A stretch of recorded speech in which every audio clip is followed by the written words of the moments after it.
네, 안녕하세요. 누르끼끼입니다. 오늘 소개해드릴 영상은 외모지상주의 떡밥 모음입니다. 본 영상에는 제작일을 기준으로 스포일러가 없으며 유료분에 등장할 내용은 언급하지 않음을 밝힙니다. 또한 추후에 일치한 내용이 등장하는 것은 우연임을 밝힙니다.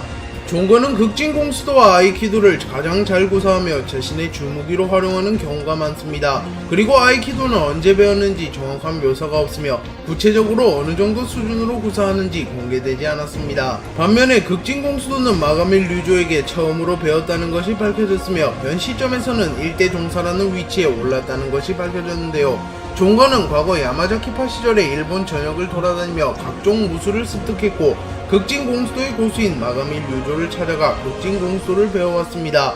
또한 깐깐하기로 유명한 종건이 마가밀 류조를 자신의 스승으로 인정하기도 하였습니다.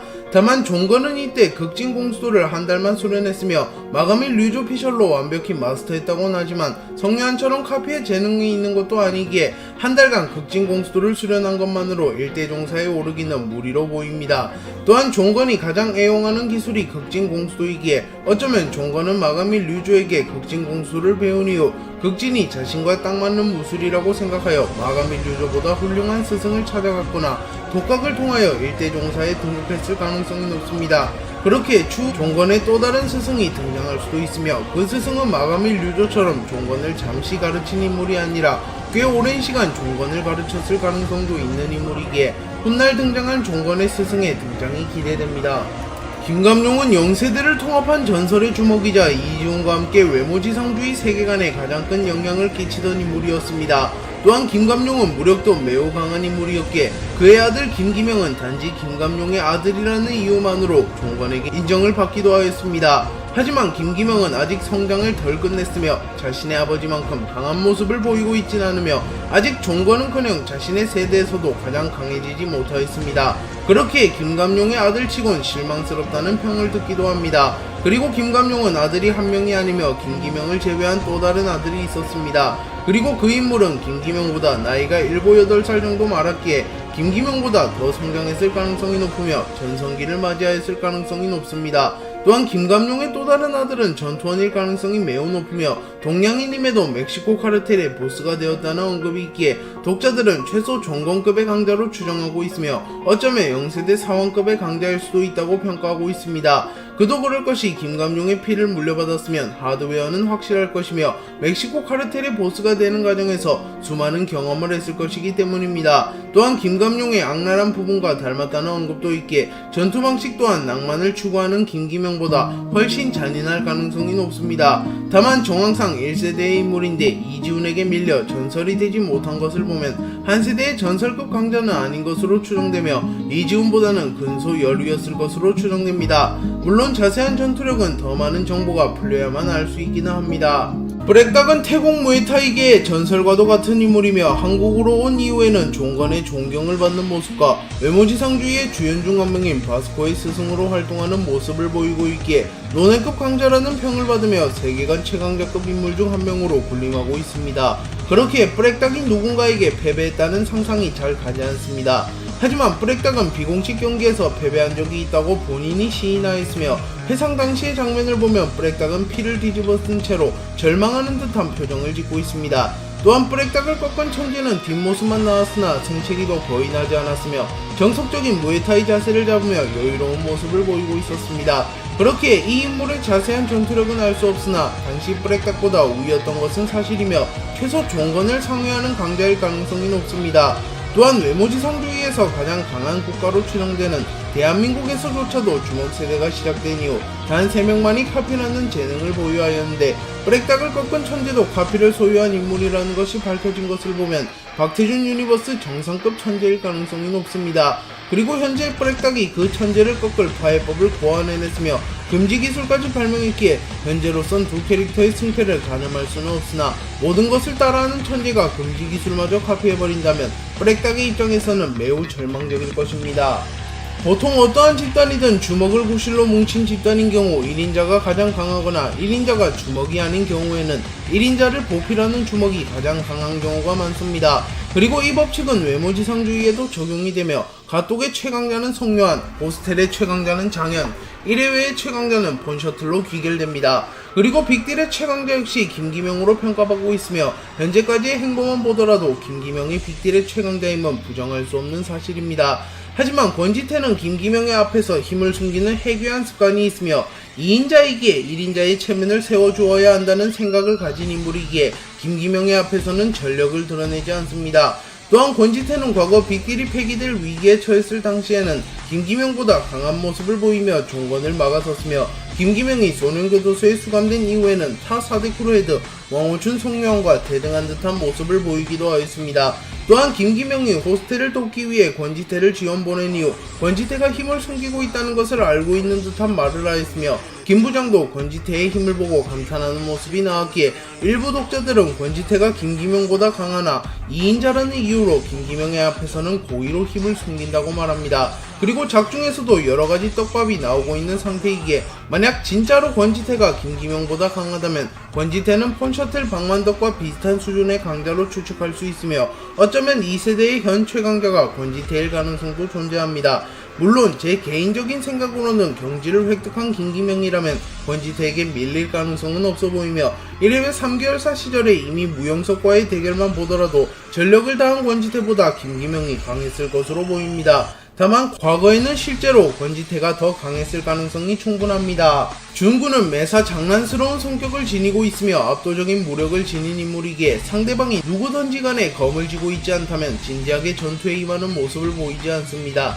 그리고 그 상대가 제 아무리 4대 크루 헤드나 한 지방에서 정점으로 군림하는 크루의 헤드라 할지라도 준구는 전력을 다하지 않습니다. 그래서 준구가 무통이라는 설이 제기되기도 하는데요. 준구는 성유환과의 대결에서 초반에는 타격을 허용하였으며 성유환의 무차별적인 난타를 맞고도 멀쩡한 모습을 보였습니다. 또한 한신호와의 대결에서도 전투 초반 타격을 허용하였습니다. 그리고 이 공격 하나도 안 아픈데? 라고 말하였습니다. 하지만 자신의 피를 본 순간 어라 아프네? 라고 말한 것을 보면 진짜로 통증을 느꼈다기보단 자신의 피를 보고 당황하여 이런 말을 했다고도 해석할 수 있습니다. 또한 무영석과의 대결에서도 무영석에게 타격을 허용했으나 무영석이 쓰러질 때까지 버텨내는데 성공하였습니다. 다만 팔이 부러지는 부상을 당하기는 하였습니다. 하지만 무통일지라도 그라운드는 버텨내지 못하며 왕호춘도 서성은의 백초코에 당해서 기절한 것을 보면 준구가 무통이라 할지라도 뼈가 부서지면 답이 없기는 합니다. 그리고 준구는 4대 크루 헤드 대전에서 고통을 느끼지 못하는 것은 특별하거든 이라고 말하며 무통이라는 이유만으로 김감룡의 아들 김기명, 최고의 재능 성유환을 제쳐두고 왕호춘을 최종 승자로 지목한 것을 보면 준구가 무통이기에 왕호춘을 평해했다고도 해석할 수도 있습니다. 그리고 왕호춘이 종건과 고된 훈련을 감행한 이후에도 생채기가 남지 않은 것과 피부가 깨끗했던 것을 생각하면 준구가 무통이기에 늘 피부가 깨끗하여 몸에 생채기가 없다고도 추정해볼 수 있습니다. 종건은 외모지상주의를 대표하는 악역이며 주연들의 공공의 적이기에 외모지상주의 최종화 즈음에는 죽음을 맞이할 가능성이 존재하는 캐릭터입니다. 물론 작가님이 종건은 끝까지 갈 악역이라고 말하였기에 종건이 최종 시점에는 죽음을 맞이하지 않을 가능성도 크지만 현재로서는 죽을 확률이 반반 정도라고 평가받고 있습니다. 종건은 주인공인 박형석과 재원고 학생들의 평범했던 삶을 뺏어버리고 심연으로 빠뜨린 장본인이기에 재원고의 주요 강자들인 박형석, 이진성, 바스코 모두 종건에게는 원한이 있다고 볼 수 있습니다. 특히 바스코는 종건을 나쁜 놈이라고 여기며 종건을 언젠가 혼내주기 위하여 수련을 하고 있기도 합니다. 그리고 박형석은 최근 종건의 제자가 되며 종건과의 관계가 우호적으로 바뀌긴 하였으나 종건이 마감일 류조를 숙청한 이후 스승은 제자가 죽이는 게 도리라는 말을 하였기에 종건의 제자인 박형석이 종건을 죽여버릴 수도 있음을 암시하는 말이라고 추정할 수 있습니다. 또한 또 다른 종건의 제자로는 장현과 왕호춘이 있는데 왕호춘은 이미 죽었기에 제외하더라도 장현은 가족을 위해 종건과 대립할 가능성이 매우 높아 보입니다. 그리고 그 외에도 김기명, 성유환, 마가미 켄타 등이 종건을 죽여버리는데 혈안이 되어 있는데요. 김기명은 종건에 의하여 모든 것을 잃었으며 한신우를 비극에 빠뜨리게 되었습니다.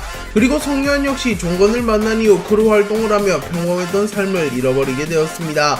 또한 마가미 켄타는 종건에 의하여 아버지를 잃었습니다. 그렇게 종건은 업보가 너무 많은 캐릭터라고 볼 수 있으며 언젠가 업보를 청산하게 된다면 그 과정에서 목숨을 잃을 수도 있다고 추정할 수 있습니다. 서성은은 왕이 되고 싶어하는 인물이며 정황상 서성은이 말하는 왕이라는 자리는 1해외의 통합 헤드 혹은 4대 크루 통합 헤드로 추정됩니다.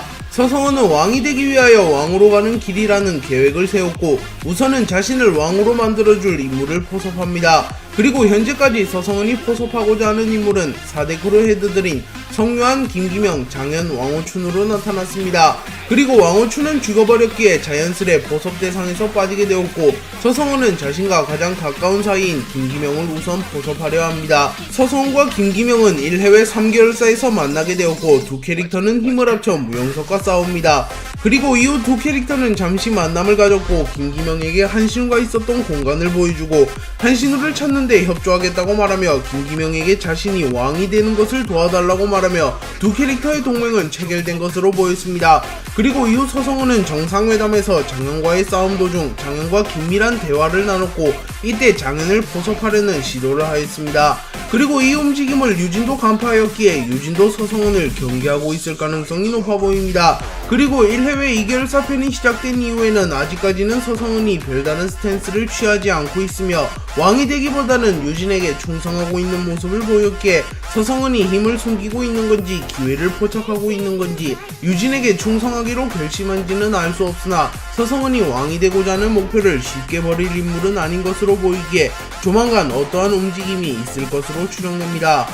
이지훈은 최동수 회장을 도와 HNH그룹을 설립한 10명의 천재 중 한 명이며 최동수가 가장 아끼는 천재입니다. 그리고 이지훈은 PTJ 엔터테인먼트 사건 당시 최동수에게 충성을 하는 모습을 연출하였으며 이지훈이 어릴 적부터 날 트레이닝 시켜준 건 회장님이었어 라고 말했기에 두 캐릭터는 각별한 사이라는 것을 알 수 있었습니다. 하지만 최근 이지훈과 최동수의 사이가 멀어지고 있으며 최동수는 이지훈을 토사구팽하려 하고 있으며 이지훈은 최동수를 배신하려 하고 있습니다. 최동수는 박형석을 찾아와 이지훈을 뛰어넘으라고 말하였으며 자신이 가장 아끼는 아이이긴 하나 너무 커버렸다고 말하며 이지훈을 토사구팽하려는 듯한 모습을 보였습니다. 그리고 이지훈 역시 최동수의 적인 홍경영 회장과 내통하는 모습을 연출하였으며 최동수 회장의 치부이자 약점을 쥐고 있는 1회회와도 가깝게 지내는 모습을 연출하며 이지훈은 현재 HNH그룹과 H그룹 1회회 모두와 내통하고 있는 모습을 보여주었습니다. 그렇게 이지훈은 HNH그룹을 배신할 가능성이 충분합니다. 물론 H그룹과 1회회와 내통만 하다가 아무 일도 없이 최동수와 이지훈의 갈등이 무마될 수도 있으나 정황상 이지훈은 H그룹과 손을 잡을 것으로 추정됩니다. 왜냐하면 이지훈이 1회회와도 긴밀한 사이이긴 하나 이지훈이 홍영영 회장에게 1회회 3개월사의 약점인 비비쿠키를 가져다 주는 모습이 나왔기에 1회회보다는 H그룹과 더 가까운 관계라고 보이기 때문입니다. 주인공 박형석과 최종보스 최동수의 딸로 추정되는 최수정만이 외모지상주의에서 두 개의 몸을 가졌습니다. 최수정은 아직 어떠한 경로로 두 개의 몸을 가졌는지 나오지 않았으며 박형석 역시 과거 최동수가 머무르던 집에서 우연히 두 개의 몸을 획득했다는 것을 제외하면 두 개의 몸의 획득 경로가 나오지는 않았습니다. 그렇게 외모지상주의가 400화가 넘게 진행된 지금까지도 두 개의 몸은 여전히 원리와 획득 경로를 알 수 없습니다. 그러나 최동수가 두 개의 몸과 밀접한 연관이 있다는 것만은 확실한데요. 현재까지 유일하게 두 개의 몸을 가진 최수정과 박형석 모두 최동수와 연관이 있는 인물들이며 최동수는 두 개의 몸의 존재를 알고 있는 몇 안 되는 존재이기도 한데요. 또한 두 개의 몸이 없음에도 두 개의 몸의 정체를 알고 있는 박진영, 이지훈 역시 최동수의 수하라는 특징이 있습니다. 그렇게 현재 두 개의 몸을 만들어낸 인물은 최동수로 추정되며 최동수가 어떠한 목적으로 두 개의 몸을 만들었는지는 알 수 없으나 가장 유력한 이유는 최동수가 두 개의 몸을 이용하여 빠르게 사업을 확장하려 했다는 것입니다. 실제로 최동수는 두 개의 몸을 가진 최수정을 사업적으로 이용하여 많은 이득을 보기도 하였습니다. 그리고 박형석에게는 이지훈을 뛰어넘으라고 말하며 자신의 치부인 이지훈과 4대 크루를 박형석을 이용하여 동시에 지워버리려고 하고 있기도 합니다. 또한 일부 독자들은 최동수 역시 두 개의 몸의 소유자라고 주장하며 소년교도소에 있던 최동수와 HNH그룹을 창설해낸 최동수가 서로 다른 몸을 가진 인물이라고 말하기도 합니다. 안현성은 안산의 태양이라고 불리는 인물이며 마태수가 인정한 마태수의 후임입니다. 안현성은 서울을 통합하기 위하여 상경하였고 박지호와 손을 잡고 4대 크루를 통합하고자 합니다. 그리고 박지호와 악연이 깊었으며 크루 이지훈에 의하여 피해를 입은 재원과 크루 이지훈은 맞붙게 되었고 안현성은 박형석과 대결하게 되었습니다. 그리고 안현성은 의외로 박형석을 쉽게 제압하며 강철 주먹의 위력을 선보입니다. 하지만 박형석이 한모드를 발현한 이후에는 박형석이 시종일관 안현성을 압도하였고 결국 안현성은 박형석의 회전킥을 맞고 리타이어 됩니다. 그리고 이 광경을 목격한 마태수는 괜찮다, 태양도 뜨고 질 때가 있는 법이지 라고 말하며 안현성을 믿어줍니다. 하지만 안현성은 장현과의 대결에서 방심하며 전력을 내지 못하며 결국 장현에게도 패배합니다. 하지만 마태수는 이번에도 안현성을 믿어주었고 안현성은 수련을 하러 떠나갑니다. 그렇게 안현성은 더욱 강해져서 재등장할 가능성이 높으며 아마 안현성이 강해지는 계기는 단련도 있겠으나 자신을 믿는 마음을 완전히 깨우쳐 버프를 얻음과 동시에 주먹을 극한으로 단련하여 힘의 경지를 깨우치며 비로소 과거보다 훨씬 강해질 것으로 추정됩니다. 박형석은 이지훈의 흔적을 찾기 위하여 한 폐교로 갔고 그곳에서 종건을 마주합니다. 그리고 종건은 박형석에게 4대 크루를 만들라고 하였고 박형석은 종건의 제안을 거부합니다. 그리고 종건과 박형석은 대결하게 되었고 박형석은 무영석으로 변하여 종건을 압도합니다. 그리고 승부가 끝난 이후 종건은 박형석에게 4대 크루를 없애는 것을 맡기겠다고 말하였으며 4대 크루를 없애기 위하여는 자신만의 크루를 만들어야 할 것이라고 말합니다. 또한 작가님도 만신 박태주 유튜브 채널에서 박형석 크루가 만들어질 수도 있다고 말하였기에 조만간 박형석 크루가 만들어질 것으로 추정됩니다. 그리고 박형석 크루에 합류할 만한 멤버는 박형석의 친구 이진성, 박형석의 친구이자 번더클의 리더 바스코, 박형석이 다음에는 친구로 보자고 말한 안현성, 박형석을 짝사랑하는 H그룹의 도련님 홍재열, 자칭 박형석의 라이벌이자 천량의 주인 진호빈 등이 있습니다. 그리고 위에 서술한 인물보다는 가능성이 낮지만 4대 크루 빅딜의 헤드 김기명, 4대 크루 호스텔의 헤드 장현, 4대 크루 갓도그 헤드 송유한 등도 박형석 크루에 합류할 가능성이 충분합니다. 그리고 박형석 크루의 주력은 1해외와 HNH그룹이 될 것으로 추정됩니다. 1해외는 처음에는 4대 크루로 출발하였으나 현재는 굴지의 대기업이 되었으며 휘하에 4개의 계열사를 둔 거대한 기업이 되었습니다. 그리고 현재까지 1해외 2, 3, 4계열사의 정체가 공개되었으며 1해외 1계열사와 본사의 정체는 공개되지 않았습니다. 그리고 1해외 1계열사와 본사 중 한 군데가 대학사로 추정받고 있는데요. 그 이유는 유진의 휘하에 의학의 천재 박진영이 있으며 1해외가 약을 사용하여 한신우를 컨트롤하는 장면과 왕호춘에게도 약을 제공한 모습이 포착되었기 때문입니다.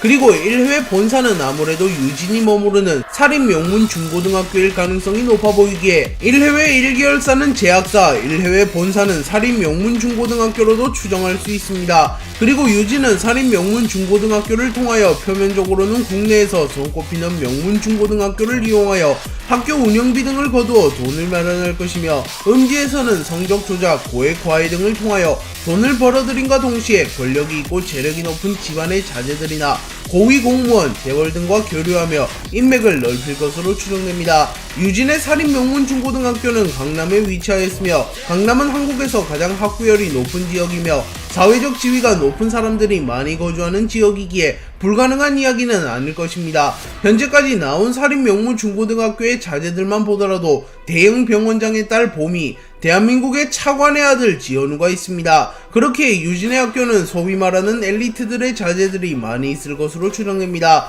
그리고 만약 유진이 무너지게 되며 세간의 살인 명문 중고등학교의 이사장 유진의 비리가 공개된다면 당연히 살인 명문 중고등학교의 이미지도 떨어질 것이며 재학생들도 피해를 볼 것이기에 유진이 불법적인 행위를 저지른다는 사실이 세상에 퍼지는 것을 살인 명문 중고등학교의 학부모들이 막을 것으로 추정되며 그렇게 유진이 수많은 범법 행위를 저지르고 있음에도 법적으로 제재를 받는 일이 없는 것으로 추정됩니다. 그렇게 1해외의 본사가 살인 명문 중고등학교가 맞다면 유진은 1해외 본사를 이용하여 많은 돈을 벌어들이기보다는 권력을 쟁취하여 일종의 안전장치로 사용하고 있다고 추정할 수 있습니다. 박진영은 과거 영세대 김감룡 주먹패의 행동대장이었으며 현재는 최동수를 도와 HNH그룹을 설립한 10명의 천재라는 타이틀을 가지고 있습니다. 또한 박진영은 오랜 기간 전투를 하지 않은 것으로도 추정되는데 오랫동안 백호인력소를 운영하며 현역 주먹으로 활동하던 이도규와의 대결에서 크게 밀리지 않고 호각으로 겨루는 모습을 연출하며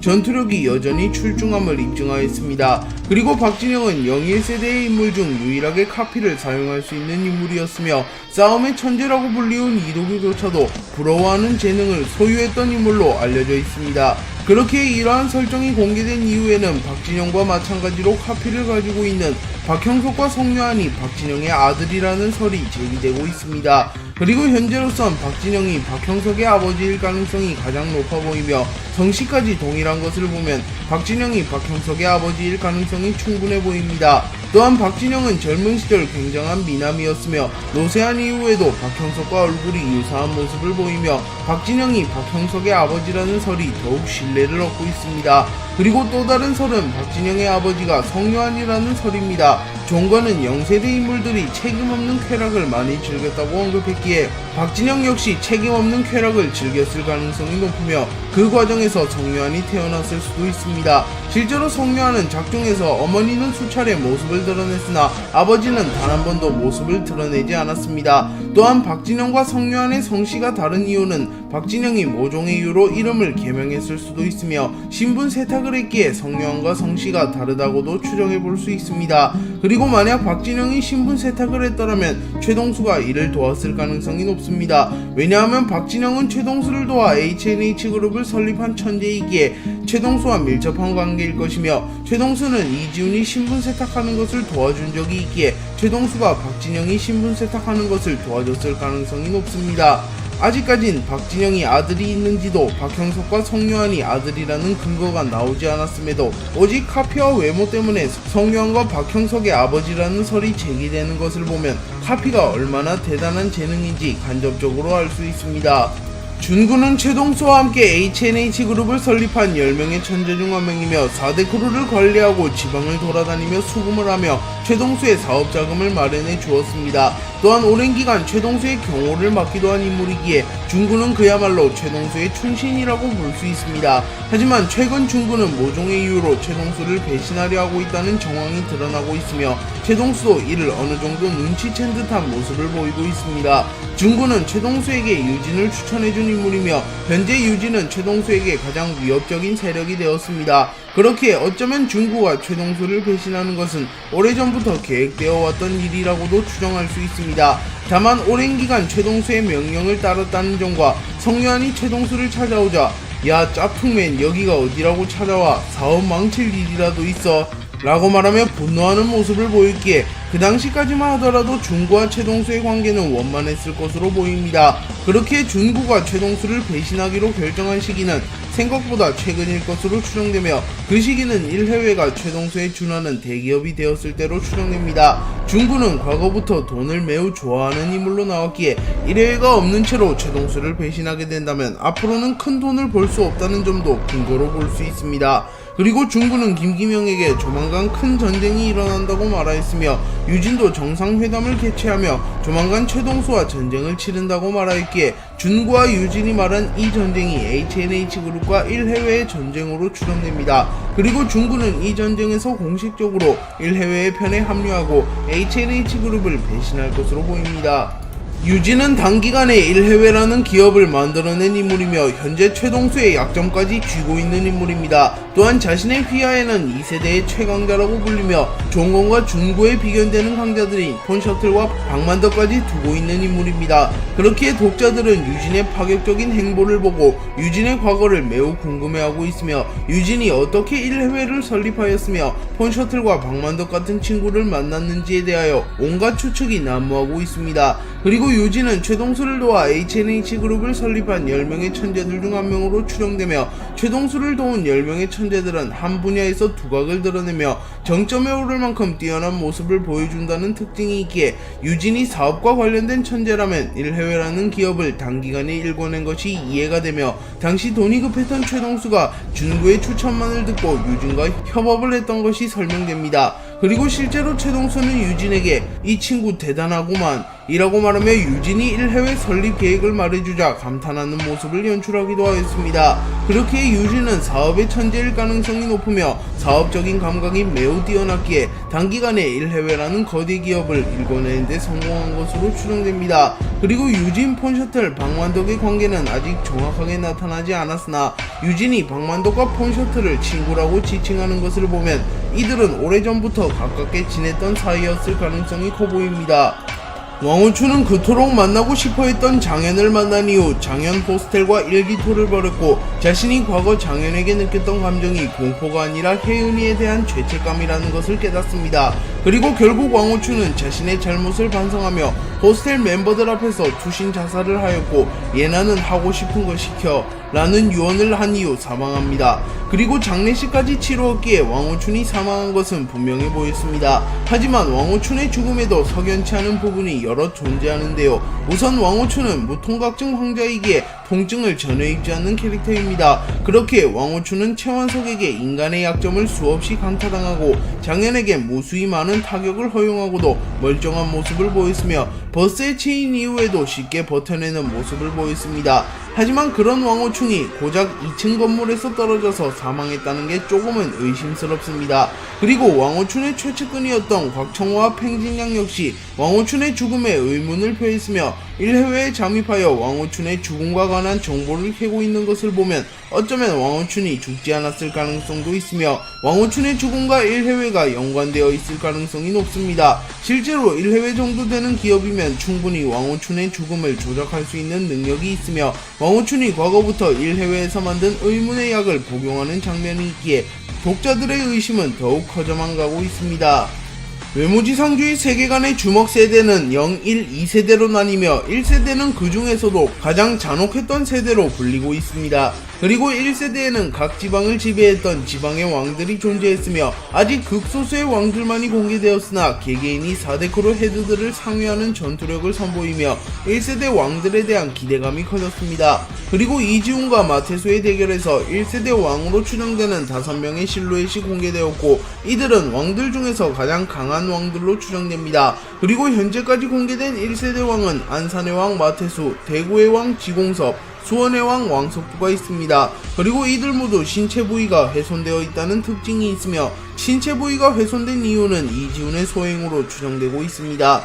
이지훈은 1세대의 왕들을 단신으로 숙청한 인물이며 홀로 1세대를 폐막시키며 1세대의 전설로 불리고 있으며 이지훈은 그 과정에서 1세대 왕들과 은원관계를 맺었다고 언급되었으며 이지훈의 이름을 사용하는 것만으로 왕들의 표적이 된다는 언급이 나왔기에 1세대 왕들은 이지훈조차 경계할 만한 무력을 소유한 강자들일 가능성이 높습니다. 그리고 여담으로 김감룡의 또 다른 아들이자 김기명의 형도 1세대의 왕 중 한 명으로 추정되고 있기에 1세대 왕들은 결코 만만한 상대가 아닐 것이라고 말할 수 있습니다. 최동수는 과거 소년교도소에서 잡부로 일했던 인물이며 그때 누군가를 만나서 대성을 이룬 것처럼 묘사되었습니다. 홍경영 회장과 최동수 회장은 사업 때문에 천량을 방문하게 되었고 그곳에서 잠시 만담을 나누게 됩니다. 그리고 홍경영은 최동수에게 소년교도소에서 잡부로 일한 적이 있다고 들었어. 그리고 그곳에서 나와 1년 뒤 사업을 시작했던데 자네는 대체 그곳에서 누구를 만난 건가? 라고 말하며 최동수가 고작 1년 만에 어떻게 소년교도소 잡부에서 대기업 회장이 되었는지에 대해 의문을 표했습니다. 그리고 홍경영이 말한 그곳에서 만난 인물은 정황상 종건으로 보이며 종건이 최동수를 크게 도와줬다는 것이 암시되었습니다. 하지만 제 아무리 종건이라고 할지라도 소년교도소 잡부를 1년 만에 대기업 회장으로 만드는 것은 무리이기에 당시에는 최동수가 만난 인물이 종건이 아니라는 설이 지대적이었습니다. 하지만 최근 종건이 일본 최대 야쿠자 야마자키파의 후계자라는 사실이 공개되었고 정황상 최동수가 만난 인물이 종건이 맞긴 하나 종건에게 도움을 받았다기보다는 종건을 통하여 야마자키와 연결이 되었고 야마자키에게 도움을 받았을 것으로 추정됩니다. 진호비는 과거 천량을 지배하던 천량의 주인이라는 것과 어떠한 이유로 천량의 친구들과 멀어졌다는 것만 공개되었고 자세한 과거가 풀리지는 않은 인물입니다. 또한 고작 중학생의 나이에 버프를 획득한 4데크로의 강자들과 어깨를 나란히 할 만한 무력을 손에 넣었던 인물이기에 독자들은 진호빈의 과거를 매우 궁금해하고 나오고 있으며 박태준 작가님은 훗날 천량편을 통하여 진호빈과 천량의 과거를 푼다고 말하였습니다. 그리고 진호빈이 1회회 2계열사 편에 재등장하게 되며 진호빈의 과거가 어느 정도 풀리게 되었고 진호빈은 과거 살인을 한 살인자라는 사실이 공개되었습니다. 또한 과거 호스텔 편에서도 농약 2봉지가 진호빈에게 살인자 새끼라고 말하는 장면이 나오기도 하였으며 진호빈은 오토바이 사고를 낸 듯한 장면을 떠올리며 친구끼리 도와주기로 해놓곤 이라고 말하기도 하였습니다. 또한 1회회 2계열사 편 이후 김미류를 불러서 과거 자신이 저질렀던 살인에 대하여 이야기하는 모습이 나오는데 이때 진호빈은 우리 동생이었는데 후회 안한다 라고 말하며 자신이 무고한 사람을 죽였거나 원한 관계인 사람을 죽였다기보단 어떠한 이유로 어쩔 수 없이 살인을 했다는 식으로 말하였습니다. 그러나 1회회 2계열사에서도 살인자라고 소개한 것을 보면 누군가를 죽인 것은 확실해 보입니다. 그리고 살인의 동기나 살인을 저지르게 된 이유는 아직 알 수 없습니다만 일반적으로 떠오르는 살인과는 다를 가능성이 높아 보입니다. 박형석은 자신의 새로운 몸과 관련 있는 단서를 찾다가 우연히 자신의 새로운 몸과 관련 있는 인물인 이지훈이 다니던 학교를 찾게 되었고 박형석은 새로운 몸의 비밀을 파헤치기 위하여 과거 이지훈이 다녔던 학교로 가게 됩니다. 그리고 그곳에서 이지훈의 흔적을 찾다가 그곳을 지키고 있는 종건을 만나게 되었고 종건은 박형석에게 4대 크루를 하라고 말합니다. 하지만 박형석은 종건의 제안을 거부하였고 되리어 4대 크루를 박살내버린다고 맞받아쳤습니다. 그러자 종건은 박형석에게 그럼 네 친구들 시켜야지 라고 말하며 바스코와 이진성을 떠올렸고 김기명을 연상케 하는 그놈, 김기명처럼 서서히 욕망이 생길 테고 성요한을 연상케 하는 그놈, 성요한보다 더한 욕망이 있을 거다. 내가 왕호춘도 그렇게 만들었는데 그 햇병아리들을 못 만들겠냐 라고 말하며 박형석이 자신의 후임이 되는 것을 거부하면 박형석의 친구들을 자신의 후임으로 삼는다고 말합니다. 물론 정황상 종건이 바스코 이진성의 스승이 될 가능성은 적어 보이며 종건이 박형석의 스승이 되었으며 종건이 박형석의 압도적인 매력에 매료되었기에 종건이 굳이 바스코와 이진성을 흑화시킬 이유는 없습니다. 하지만 이와 별개로 바스코와 이진성은 스스로 흑화하고 있는데요. 바스코는 최창원에 의하여 번너클과 박범재가 극심한 피해를 입게 되자 스스로 자신이 그토록 혐오하던 나쁜 놈이 되었으며 브렉닥 금지 기술도 서슴없이 사용하는 모습을 보이고 있습니다. 또한 최창원을 도륙낼 땐 경찰이 앞에 있음에도 망설임 없이 최창원을 불구로 만들어버리기도 하였습니다. 그리고 이진성은 켄타, 윤재희 등에게 지속적으로 패배하고 성묘한 박형석 등에게 벽을 느끼며 자신의 한계에 크게 좌절하게 되었고 강해지고 싶은 욕망이 점점 커져만 갔습니다. 그래서 이진성은 현재 지공섭을 스승으로 두고 있으며 아직은 흑화 조짐이 보이지 않으나 종건이 말한 욕망은 여과없이 드러나고 있습니다.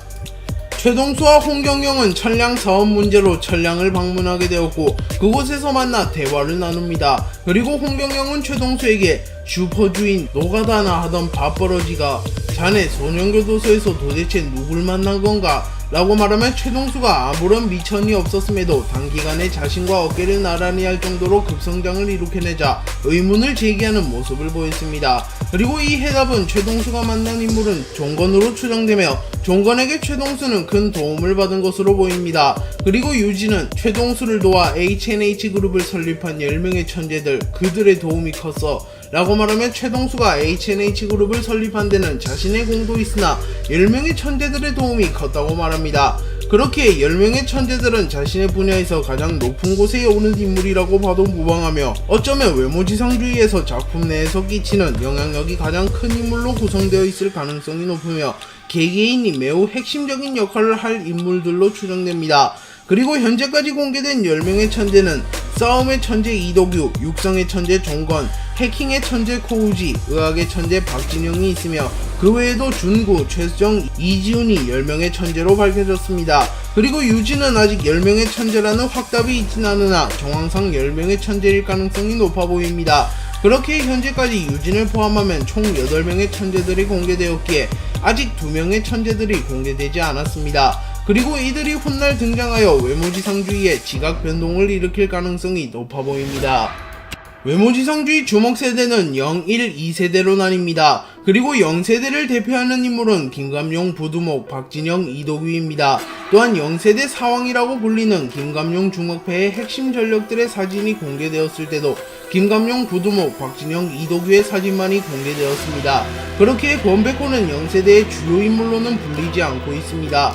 하지만 권백호가 김감용의 가장 충실한 부하였다는 점과 권지태와 평행이론을 이루는 권백호가 무력이 약할 리가 없다는 점을 감안하면 권백호 역시 충분히 영세대의 핵심 인물이 될 수 있었을 것으로 보입니다. 하지만 권백호가 영세대의 핵심 인물이 되지 않은 이유는 권백호가 김감용에게 너무나도 충성하는 바람에 자신의 아들 권지태가 김기명의 앞에서는 고의로 힘을 숨기며 김기명을 띄워주는 것처럼 권백호 역시 김감용의 앞에서는 고의로 힘을 숨기며 김감용을 띄워줬을 가능성이 높습니다. 그렇게 영세대의 인물들조차 권백호의 전력을 알지 못했을 가능성이 높으며 김감용도 권백호의 전력을 알지 못했을 가능성이 높습니다. 그리고 이도규는 권지태를 보고 권백호를 떠올리며 역사가 반복된다는 것이 신기하다고 말하였으며 권백호를 김감용의 칼이라고 불렀기에 권백호가 무력이 없는 인물일 가능성은 적어 보입니다. 그렇게 결론적으로 권백호는 무력이 강한 인물이며 영세대 사왕과 비교하여도 밀리지 않으나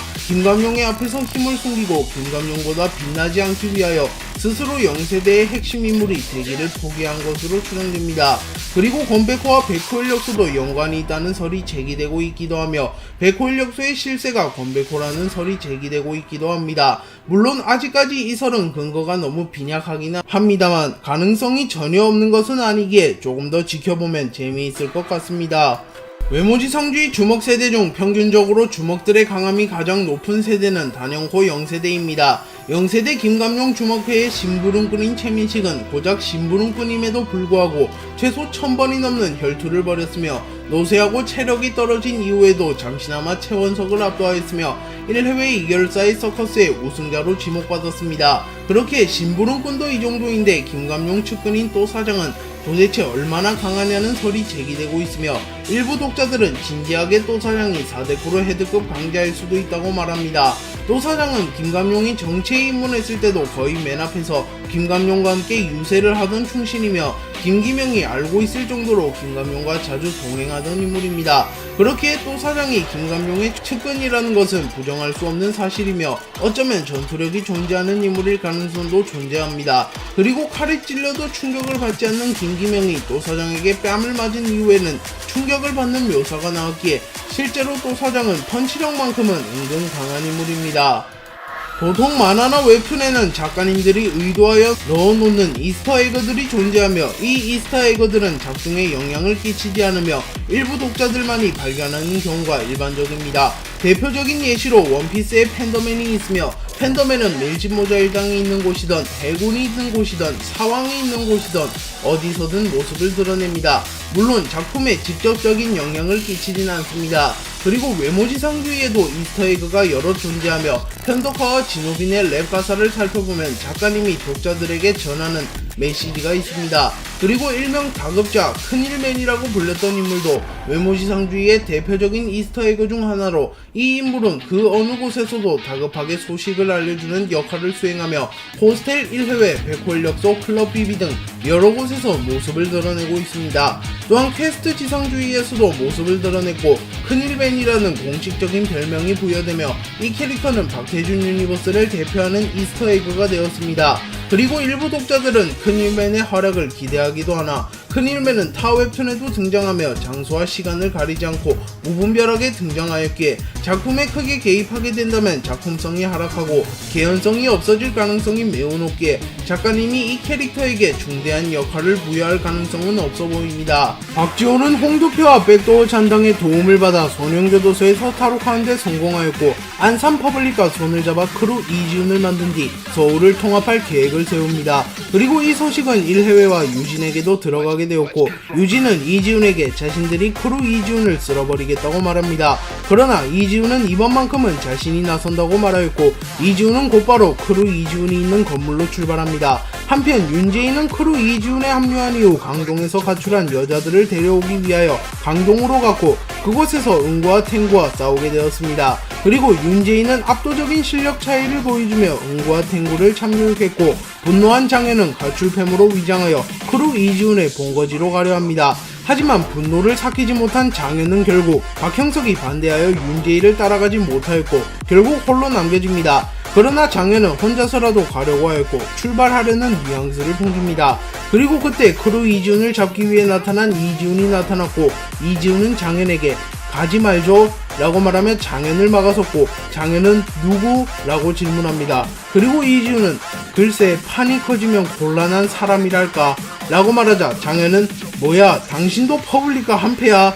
지금은 나 말릴 사람 없는데 라고 말하며 이지훈을 위협했고 이지훈은 2세대 꼬맹이가 아까부터 말이 짤래요 혼나볼래요? 라고 말합니다. 그리고 장현은 곧바로 이지훈의 헬멧을 부숴버린 뒤 헬멧 파편으로 이지훈을 공격하였고 이지훈은 가볍게 피한 뒤 장현에게 진정해요 난 적이 아니니까 내가 이지훈이에요 그리고 라고 자신이 이지훈이라고 밝힌 뒤 장현에게 어떠한 말을 하였고 장현은 그 말을 듣자마자 매우 당황한 모습을 보이며 전의를 상실하는 표정을 지었습니다.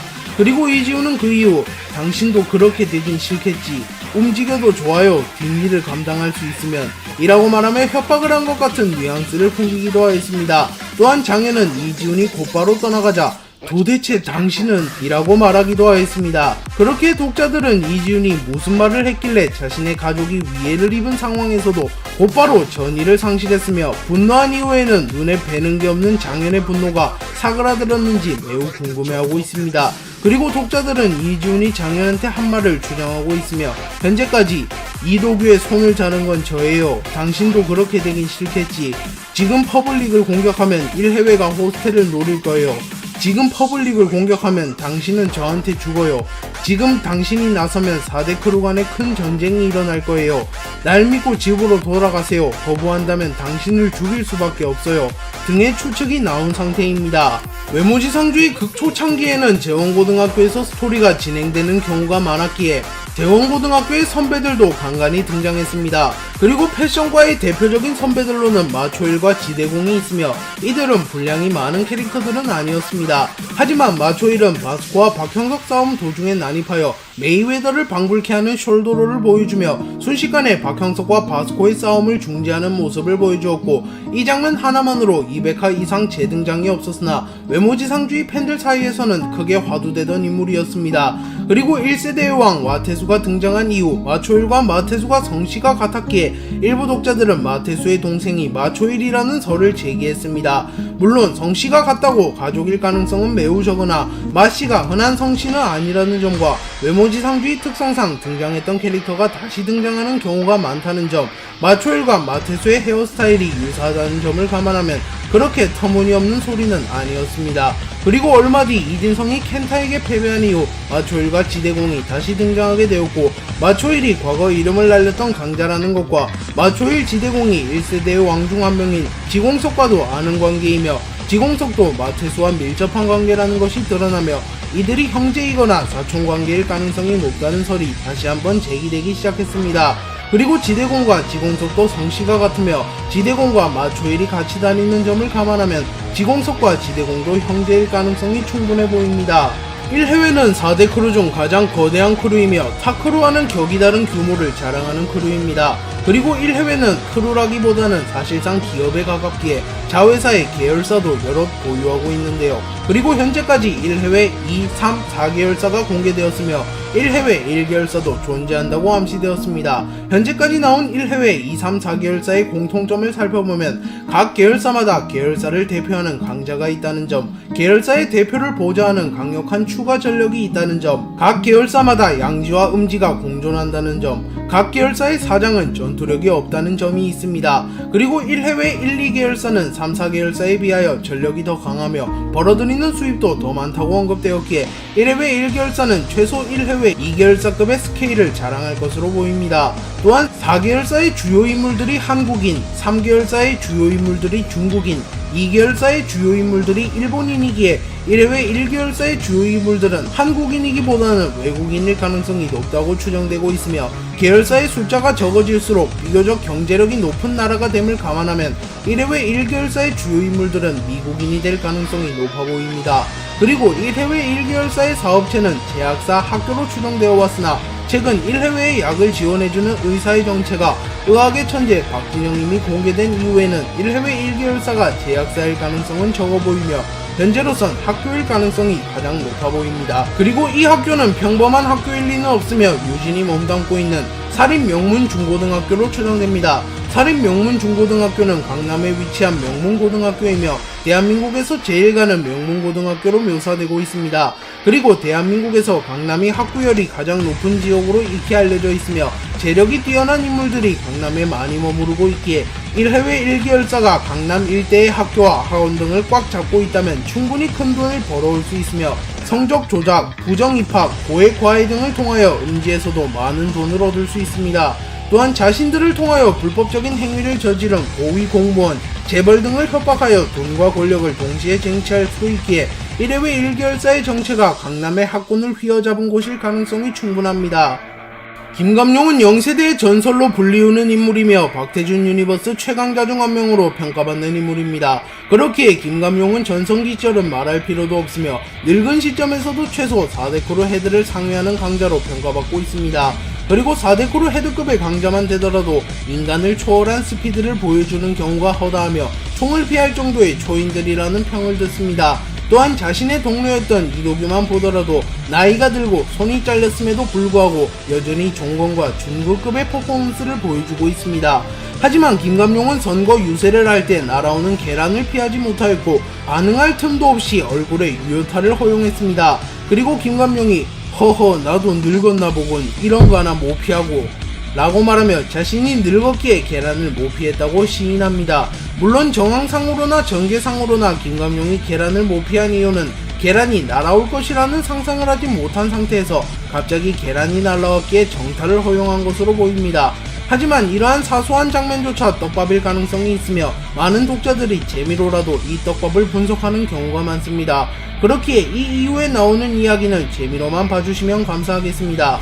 그리고 가장 많은 추천을 받은 김감룡이 계란을 맞은 이유는 속도의 경지를 터득한 누군가가 김감룡에게 앙금을 품고 빠른 속도로 계란을 던졌다인데 이 설이 사실이라는 가정하에 의견을 조금 덧붙이자면 김감룡에게 계란을 투척한 인물은 부두목이며 부두목은 단순한 계란이 아닌 독계란을 투척한 것이며 김감룡을 암살하기 위하여 독계란을 투척한 것으로 보입니다. 그리고 부두목이 김감룡을 암살한 이유는 김감룡과 부두목은 가치관 차이로 늘 갈등하고 있었고 노쇠한 이후에도 큰 갈등을 겪게 되어 결국 김감룡을 살해한 것이라고 볼 수 있습니다. 물론 이렇게 전개될 가능성은 거의 없으며 김감룡이 계란을 맞은 이유는 앞서 말한 대로 계란이 날아올 줄 몰랐으며 노쇠하며 반사신경이 떨어졌기 때문일 것 같습니다. 네, 오늘 영상은 여기까지입니다. 시청해주셔서 감사합니다.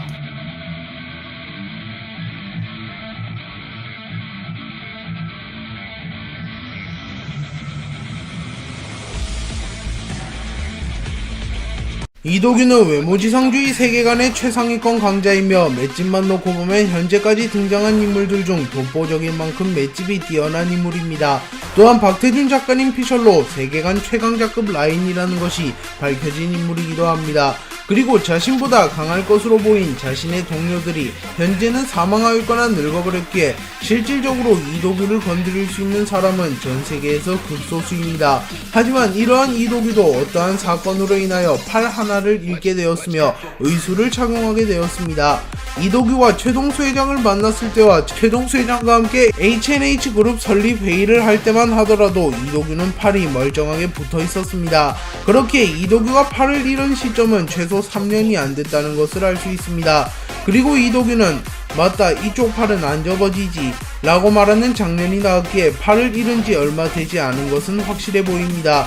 그리고 이도규 정도 되는 인물은 막말로 교통사고를 당하더라도 차에 치여 불었스 라고 말하고 별 데미지를 입지 않을 정도의 맷집을 지녔을 것이며 사고를 당하며 팔을 잃었을 가능성도 적어 보입니다. 그렇기에 이도규가 팔을 잃은 이유는 누군가에 의하여 팔을 잃었다고 볼 수 있는데요. 그리고 가장 유력한 후보는 이지훈입니다. 이지훈은 현 시점 이도규보다 강한 거의 유일한 인물이며 이지훈은 과거부터 신체 일부를 제거하는 모습을 자주 보인 인물이기에 이도규에게도 모종의 이유로 대결을 펼친 이후 이도규의 팔을 앗아갔을 가능성이 높아 보입니다. 외모지상주의에는 수많은 버프들이 존재하며 무의식 역시 버프 중 하나입니다. 그리고 무의식을 사용하는 인물은 현재까지 종건과 무영석밖에 나오지 않았기에 가장 희귀하고 표본이 적은 버프라고 볼 수 있습니다. 하지만 종건은 자신의 무의식과 박형석이 사용하는 무의식은 엄연히 다르다고 말하였는데요. 종건은 배교에서 무영석과 잠시 합을 주고받은 이후 의식 없는 눈으로 싸운다는 것, 그것은 사실 대단한 것이 아니다. 동체 시력과 순간사고를 극대화해 오로지 싸움에 집중하는 본능을 일깨우는 것, 본 적도 배운 적도 없는 기술을 사용하는 게 아니란 말이다 라고 말하며 자신의 무의식은 전투 본능을 일깨워 일시적으로 전투력을 향상시키는 것이라고 말하였으며, 무영석의 무의식은 본 적도 배운 적도 없는 기술을 사용하는 말도 안 되는 무의식이라고 말합니다. 실제로 박태준 유니버스에서는 간혹 무의식 모드가 나타났는데요. 유호빈이 이진호를 쓰러뜨린 뒤 무의식 모드가 나왔으며, 이진성이 제우스 교관을 쓰러뜨린 뒤에도 무의식 모드가 나왔습니다. 하지만 이들 모두 새로운 무술을 사용하지는 못했으며 그저 쓰러뜨린 상대를 확실하게 마무리 짓기 위하여 주먹질을 조금 더 오래 하는 모습만 보였습니다. 그렇게 무영석이 사용하는 무의식은 확실히 타 캐릭터들과는 달라 보이며, 무영석이 특별한 무의식을 다룰 수 있는 이유는 박형석이 획득한 제2의 몸과 관련이 있어 보입니다. 준구는 오래전부터 자신의 비밀 친구를 모아왔습니다. 그리고 비밀 친구를 이용하여 무슨 짓을 할 것인지는 명확하게 밝혀지지는 않았으나 정황상 최동수 회장을 배신하고 1해외와 함께 최동수 회장의 자리를 차지할 때 비밀 친구들의 도움을 받을 것으로 보입니다. 그도 그럴 것이 준구는 과거부터 1해외와 유대 관계가 깊었으며 최동수에게 유진을 추천해준 인물도 준구였습니다. 그렇게 두 캐릭터가 한 배를 타는 것은 어쩌면 당연해 보이기도 합니다. 그리고 현재까지 공개된 준구의 비밀 친구는 이태성과 서성은이 있으며 이들 모두 1해외에 소속되어 있다는 공통점이 있습니다. 다만 서성은은 현재 유진을 배신하려 하는 정황들이 포착되고 있기에 이것이 준구의 뜻이 아니라면 훗날 서성은과 준구가 대립할 가능성이 높아 보입니다. 하지만 반대로 준구가 서성은을 1해외의 회장으로 앉히고 자신이 실질적인 권력을 쥐려고 한다면 유진이 서성은에게 1해외 회장 자리를 넘겨줄 가능성이 높아 보입니다. 그렇게 향후 1해외의 운명은 준구의 손에 달렸다고 봐도 과언이 아닙니다. 하지만 준구의 비밀 친구들이 하나같이 컨트롤이 힘들다는 단점이 있으며 유진도 그렇게 호락호락한 인물은 아니기에 제 아무리 준구라도 비밀 친구들을 컨트롤하는 데 실패한다면 자신의 부하 비밀 친구들에게 숙청당할 수도 있는 노릇이기에 준구도 이 부분에 대해서는 고민을 하고 있을 가능성이 높습니다. 외모지상주의 역사상 가장 도라이를 뽑으라고 하면 독자들은 이지훈, 준구, 왕호춘 등을 뽑습니다. 하지만 적은 분량과 낮은 전투력을 가졌음에도 똘끼만큼은 이들과 비교하여도 전혀 밀리지 않는 인물이 있는데요. 그 인물은 박지호의 중학교 동창이자 호스텔 B의 주요 인물 중 한 명인 공영훈입니다. 공영훈은 중학생 시절부터 또라이로 유명했으며 훗날 소년교도소를 집어삼키는 박지호조차도 공영훈만큼은 논외급 또라이라고 평가했습니다. 공영훈은 심심풀이로 가출을 하며 인형이 돈이 된다는 사실을 듣자마자 마치 GTA를 연상시키며 훔친차로 인형 뽑기 자판기를 들이받은 뒤 훔친차에 싣고 떠나는 모습을 보입니다. 또한 공영훈은 호스텔 면접 과정에서 곽청호의 얼굴에 점을 이어버리면 난 점만 보면 잊고 싶어 라는 말도 안 되는 말을 하며 왕호춘에게 단박에 인정받으며 호스텔에 합류합니다. 그리고 이후 공영훈은 왕호춘과 곽청호 팽진양이 자신에게는 운전을 시키고 무시하는 모습을 보이자 곧바로 버스로 왕호춘을 들이받아버려 제어 불가능한 또라이라는 것을 입증하였습니다. 하지만 아쉽게도 공영훈은 호스텔 편 이후 종족을 감췄으며 언급조차 되고 있지 않기에 많은 독자들은 아쉬워하고 있습니다. 하지만 공영훈도 재등장 플래그가 있는 인물인데요. 공영훈은 이진성에게 박지호의 친구라는 이유로 챙겨주려 했으나 이진성이 이를 무시하고 자신을 패버리자 지호 친구라서 잘해주려고 했는데 넌 잘 때도 조심해라 죽여버린다 라고 말한 뒤 사라집니다. 그리고 이진성은 공영훈의 위험성을 알았기에 크게 놀라는 모습을 보였고 공영훈의 성격상 진짜로 이진성을 죽여버리려고 할 수 있기에 훗날 복수를 위하여 공영훈이 재등장할 가능성이 존재합니다. 장현, 최수정, 박형석은 재원고등학교에 다니는 친구이며 매우 잘생긴 외모를 가졌다는 공통점이 있습니다. 박형석은 새로운 몸을 얻은 이후 외모보다는 마음이 더 중요하다는 것을 깨달았고 뚱수정을 짝사랑하게 되었습니다. 그리고 장현도 외모를 보는 인물은 아니었으며 불의를 못 참는 정의로운 성격을 지녔기에 은근히 뚱수정을 챙겨주는 모습을 보였습니다. 그리고 뚱수정 역시 외면보다는 내면을 받기에 큰 형석보다는 작은 형석에게 관심이 있었습니다. 그리고 어느 날 박형석은 새로운 몸으로 최수정에게 대시를 하려 하였으나 뚱수정은 큰형석이 자신을 괴롭힌다고 착각하였습니다. 그리고 장현 역시 큰형석이 최수정을 괴롭힌다고 착각하여 큰형석의 팔을 낚아챘고 이날 우리 셋의 이야기는 시작됐다 라는 문구가 나옵니다. 그리고 박형석과 최수정은 작품에서 유일하게 두 개의 몸을 지닌 인물이기에 이 둘의 이야기라면 작품 전체를 관통할 만큼 중요한 이야기를 담고 있을 가능성이 높습니다. 하지만 그 당시 외모지상주의와 지금의 외모지상주의는 많이 변하게 되었고 최수정, 박형석, 장현의 이야기가 전투와는 관련이 없을 가능성이 높기에 일부 독자들은 굳이 우리 셋의 이야기를 풀 필요가 없다고 말합니다. 하지만 또 다른 입장은 제2의 몸과 관련된 떡밥을 풀 기회이기에 우리 셋의 이야기를 기다리고 있기도 합니다. 외모지상주의 세계관의 서울은 현재 4등분으로 나뉘어 있으며 강동은 호스텔, 강서는 빅딜, 강북은 갓도, 강남은 1해외가 통치하고 있습니다. 그리고 각 지역을 통치하는 대표적인 크루는 4대 크루라고 불리고 있으며 4대 크루의 헤드들은 모두 각 지역에서 적수가 없을 만큼 강력한 모습을 보이고 있습니다. 하지만 유진만큼은 예외이며 유진은 전투력이 전혀 없는 캐릭터로 묘사되고 있습니다. 그렇기에 보통 4대 크루 헤드들을 분류할 때 유진을 대신하여 서성은을 끼워넣는 경우가 많습니다. 그렇기에 정상회담까지만 하더라도 유진의 전투력은 0이라는 게 정론이었습니다. 하지만 1회회 2결사편에서 유진이 이도규에게 멱살을 잡히고도 평온한 표정을 짓는 모습을 연출하였으며 장현의 기습을 맞고도 큰 충격을 안 받는 모습을 보이며 어쩌면 전투력이 있을 수도 있다는 설이 제기되고 있습니다. 하지만 실제로 전투력이 있다고 한들 타 4대 크루 헤드들보다는 약할 가능성이 높아 보이며 유진이 전투에 참전할 가능성은 적어 보이기에 유진의 전투력이 있을 가능성은 적어 보이며 전투력이 높을 가능성은 더더욱 없어 보입니다. 네, 오늘 영상은 여기까지입니다. 시청해주셔서 감사합니다.